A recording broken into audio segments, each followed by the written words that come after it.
সকাল সকাল মাটি নিয়ে কাজ করার পেছনে বড় একটা কারণ আছে। আমি ভাবলাম যে কিছু গাছ লাগাই।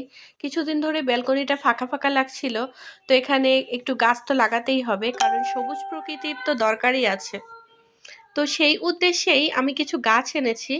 এখানে আছে কিছু রক্তগাঁদা গাছ, তো আমার রক্তগাঁদা খুবই পছন্দ। আর তারপর একটা গোলাপ গাছ এনেছি, আরও একটা থোপা গাঁদা গাছ এনেছি। তো গাঁদাকে আমরা কিন্তু গ্রামের ভাষায় গ্যান্দা বলি, গ্যান্দা। পরে দেখলাম যে এটা একটা ইংরেজি শব্দ। তো যাই হোক, এখানে কিছু বেগুন গাছ আর মরিচ গাছ আছে। এগুলা একটু আর কি নেতিয়ে গেছে, কারণ হচ্ছে এখানে বেশ কিছুক্ষণ ধরে রাখা ছিল।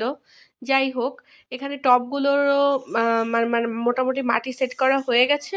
এখন হচ্ছে গাছগুলোকে লাগিয়ে দেব। তো কিছু গাছ হচ্ছে একসঙ্গে জোড়া লাগানো ছিল, সেগুলোকে আলাদা করে হচ্ছে মাটিতে আর কি সেট করছিলাম। মাটিগুলোকে ভেঙে নেওয়া লাগছিল।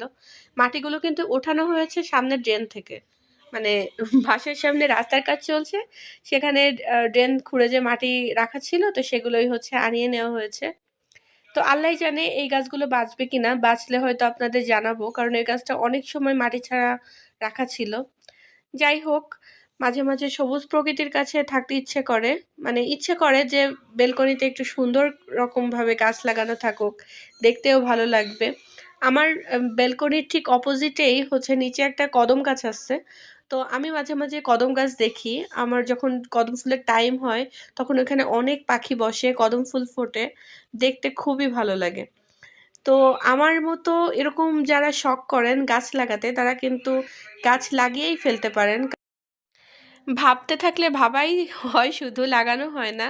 তো একবার একটু কষ্ট করে যদি লাগিয়ে নেওয়া যায়, তারপর যখন ফুল ফোটে, বেগুন হয়, তারপর মানে সবজি হয়, তখন আসলে মনটা ভরে যায়।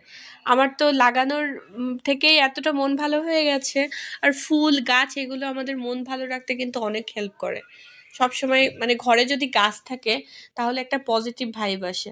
আর সন্ধ্যাবেলায় দেখা যাচ্ছে এমনি সময় কখনোই আমি বেলকনিতে যাব না, কিন্তু যদি একটু গাছ থাকে পছন্দের, কিছু গাছ কিছু ফুল, তাহলে মন চায় যে একটু যেয়ে বসি।